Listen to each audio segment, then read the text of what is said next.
Hello મિત્રો, આજનો આપણો ટોપિક છે પાસ્ટ પરફેક્ટ કન્ટિન્યુઅસ ટેન્સ કે જે મિત્રો અત્યાર સુધી તમે શીખતા આવ્યા છો કે ચાલુ પૂર્ણ વર્તમાન કાળ કે જેમાં સિન્સ અને ફોર આવે. એ જ રીતે ફ્રેન્ડ્સ, આજે હું તમને એને જ લઈને આ પોઈન્ટ શીખવાડવાનો છું કે જે અત્યારની એક્ઝામ, જે આવનારી એક્ઝામમાં આ 1 માર્ક્સનું લગભગ 99.99% હશે. કેમ? કેમ કે તમે જાણો છો કે તલાટી અને જુનિયર ક્લાર્કના લાખો ફોર્મ ભરાઈ ગયા છે અને એ પેપર ટફ નીકળવાની પૂરેપૂરી સંભાવના છે. કારણ કે લગભગ મોટા ભાગના જે વિદ્યાર્થીઓ, મોટા ભાગના જે કોમ્પિટિટર જે છે, લોકોએ પરીક્ષા આપી છે અને એમાંથી કેટલાક જ બરાબર, તો એમને આપણે પસંદ કરવાના હોય, તો એથી કરીને જે પેપર જે છે એ આમ તો ટફ ન કહેવાય, પણ આપણી જે માઇન્ડ ગેમ રમવામાં આવે, બરાબર. તો તમે એમાં ન છેતરાઓ, તમે એમાં સાચો જવાબ લખો. એટલા માટે હું તમને આજે જે સમજાવું છું એ ધ્યાનથી સમજજો કે અત્યાર સુધી આપણે ભણ્યા છીએ કે સિન્સ અને ફોર આવે તો એ વાક્ય હંમેશા ચાલુ પૂર્ણ વર્તમાન કાળનું જ હોય છે. આટલું સમજ્યા છીએ. પણ આજે હું તમને જે પોઈન્ટ ભણાવવા જઈ રહ્યો છું કે લગભગ ક્યાંય નહીં જોયો હોય તમે અને ક્યારે નહીં સમજ્યો હોય, બીકોઝ સિન્સ અને ફોર નો ઉપયોગ કરીને જ હું તમને એક નવું ટોપિક શીખવાડવા જઈ રહ્યો છું. તો મિત્રો ધ્યાન રાખજો અને બને તો આનું નોટ્સ તૈયાર કરો, જેથી કરીને પરીક્ષામાં તમને બધા વિડિયો જોવાની બરાબર મુશ્કેલી ઊભી થાય નહીં. તો લેટ્સ ગો અહેડ. તો આજનો આપણો ટોપિક છે પાસ્ટ પરફેક્ટ કન્ટિન્યુઅસ ટેન્સ કે જેમાં તમને સિન્સ અને ફોર જોવા મળશે. જો વાક્યમાં સિન્સ અને ફોર દેખાય તો ફરીથી સમજો, અત્યાર સુધી આપણે સમજતા હતા કે એ વાક્ય ચાલુ પૂર્ણ વર્તમાન કાળનો હોય, પણ ધ્યાન રાખજો કંઈક આવું હોય તો એ કાળ બદલાઈ જાય છે. શું હોય? તો ચાલો જોઈએ. સેન્ટેન્સ ને સમજશો, સેન્ટેન્સ ને જોશો, 100% ખબર પડી જશે કે the audience had been waiting. અહીંયા આપણને આપ્યું છે for an hour. for મળ્યું, બરાબર સમજજો. એના પછી તમે જોઈ શકો છો કે when. તો when પછીનું વાક્ય તમે જુઓ તો થોડીક આઈડિયા આવશે તમને કે the chief guest arrived. એટલે કે આ વાક્ય સાદા ભૂતકાળનું છે. બોલો, ખબર પડી ગઈ? આ વાક્ય શાનું છે? અરાઇવ્ડ લખ્યું છે એટલે સાદો ભૂતકાળ છે. પણ when ની પહેલા આપણને શું જોવા મળ્યું? for. તો for an hour. હવે આપણી પાસે અહીંયા બ્લેન્ક્સ હોય, બરાબર. તો અહીંયા હવે શું આવશે? had been પ્લસ ક્રિયાપદનું ing વાળું રૂપ, એટલે કે had been waiting. તો સમજો, the audience had been waiting. પછી શું આપ્યું છે? આપણને for આપ્યું છે. તો for એ શું ઇન્ડિકેટ કરે છે? તો past perfect continuous tense. એટલે આગળના વાક્યમાં તમે આ ફોર્મ જોઈ શકો છો. બરાબર સમજો, નોટ્સમાં લખતા રહેજો. Let's go ahead. હવે આવું જ કેમ આવ્યું? ચાલુ પૂર્ણ વર્તમાન કાળ એટલે કે have કે has plus been plus ing વાળું રૂપ કેમ નથી આવ્યું? કેમ કે અહીંયા આપણને when આપ્યું છે, સાથે સાથે બીજી ક્રિયા કઈ છે? તો કે અહીંયા છે સાદા ભૂતકાળની ક્રિયા છે. બોલો, આટલી ખબર પડી ગઈ? હવે હું તમને આનો આ સેન્ટેન્સ ને કે જુદી રીતે બતાવું છું, ધ્યાન રાખજો friends. The audience had been waiting for an hour when the chief guest arrived. બરાબર. આ સેન્ટેન્સ કયો થઈ ગયો? તો કે એક વાક્ય પાસ્ટ પરફેક્ટ કન્ટિન્યુઅસ ટેન્સ અને એક વાક્ય થઈ ગયો આપણો પાસ્ટ ટેન્સ. એટલા માટે અહીંયા કયો કાળ આવ્યો? તો કે એક વાક્ય had been પ્લસ ક્રિયાપદનું ing વાળું રૂપ. why? because અહીંયા for છે.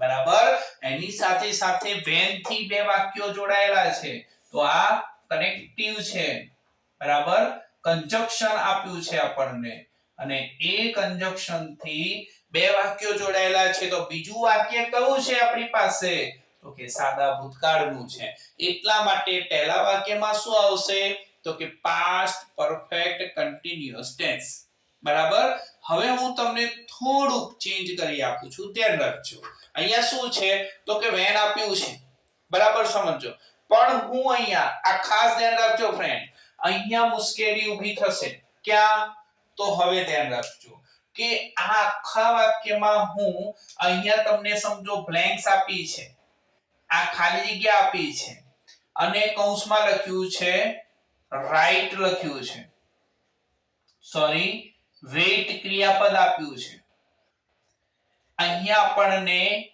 ખાલી જગ્યા આપી છે સમજો બરાબર અહીંયા આપણને ખાલી જગ્યા આપી છે અહીંયા ફોર આપ્યું છે અહીંયા કૌંસમાં વેઇટ આપ્યું છે અને અહીંયા થોડુંક હું અરાઇવ્ડ ની જગ્યાએ અરાઇવ લખી દઉં છું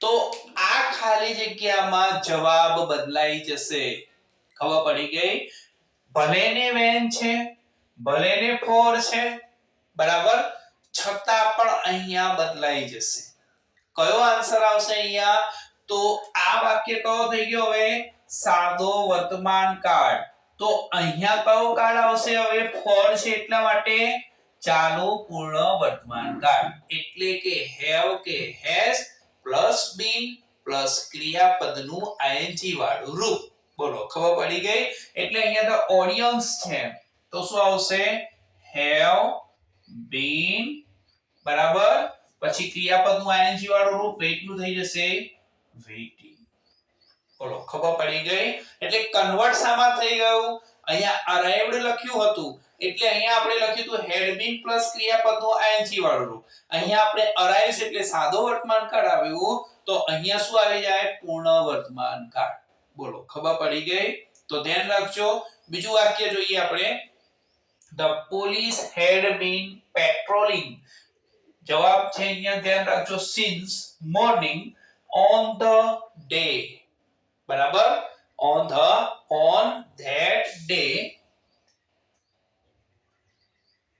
that day when the prime minister came to our city તો પહેલા તો આપણી પાસે when મળ્યું છે પાછળનું વાક્ય સાદો ભૂતકાળ છે આ ક્યુ છે સમજો when છે પાછળનું વાક્ય સાદો ભૂતકાળ છે અને અહીંયા since આપ્યું છે એટલે આ કાળ થઈ ગયો past perfect continuous tense બરાબર શું થઈ ગયું past perfect continuous tense આગળ જઈએ આપણે તો આ સેન્ટેન્સમાં તમે અહીંયા જોઈ શકો છો had been patrolling તો ઉપરનું વાક્ય મેં તમને ચેન્જ કરી આપ્યું હતું એ રીતે તમે અહીંયા comes હોય COMES તો અહીંયા હવે જવાબ બદલાઈ જશે તો બે ક્લુ યાદ રહ્યું when આપ્યું હોય after આપ્યું હોય before આપ્યું હોય સાથે સાથે બીજી વસ્તુ સમજાવું છું ધ્યાન રાખજો કાળ અહીંયા સાદો વર્તમાન કાળ આપ્યું છે તો ચાલુ પૂર્ણ વર્તમાન કાળ લખો અહીંયા સાદો ભૂતકાળ આપ્યું છે તો ચાલુ પૂર્ણ ભૂતકાળ લખો બોલો ખબર પડી ગઈ એટલે સાદો ચાલુ પૂર્ણ વર્તમાન કાળ હોય તો have કે has પ્લસ been પ્લસ ક્રિયાપદનું ing વાળું રૂપ ચાલુ ભૂતકાળ હોય ચાલુ પૂર્ણ ભૂતકાળ હોય તો had પ્લસ been પ્લસ ક્રિયાપદનું ing વાળું રૂપ આવે છે આગળ છે the students had been writing their papers for an hour અહીંયા દેખાયું તમને for an hour બરાબર પછી after લખ્યું છે the peon rang the bell ખબર પડી ગઈ એટલે આ સેન્ટેન્સ આવા જ આવશે past perfect continuous tense ના અહીંયા rang છે એટલે સાદો ભૂતકાળ છે ઉપરના વાક્યમાં તમને had plus been plus ક્રિયાપદનું ing દેખાય છે કેમ આ આવ્યું because અહીંયા for આપ્યું છે એટલા માટે બોલો આટલી ખબર પડી ગઈ તો ધ્યાન રાખજો મિત્રો મોસ્ટ ઇમ્પોર્ટન્ટ ખાલી જગ્યા છે કન્ફ્યુઝ ન થાઓ ધ્યાનથી રૂલ્સ ને સમજો બરાબર when after before આ બધા જ ઇન્ડિકેટ કરે છે સાદો વર્તમાન કાળ એક બાજુ હશે તો આગળના વાક્યમાં ચાલુ પૂર્ણ વર્તમાન કાળ લખો. પાછળના વાક્યમાં સાદો ભૂતકાળ આપ્યું હોય તો આગળ લખીશું આપણે ચાલુ પૂર્ણ ભૂતકાળ. એટલે કે had plus bin plus ક્રિયાપદનું ING વાળું રૂપ. બોલો આટલી ખબર પડી ગઈ? તો ધ્યાનથી સમજી લેજો, ધ્યાનથી લખી દેજો અને હું આશા રાખું કે તમે બધા આને સમજશો. બરાબર? અને આ પોઈન્ટની લઈને જો ખાલી જગ્યા આવે તો હું એવું માનું કે તમને 100% આવડે એવી આશા. બરાબર? Thank you very much.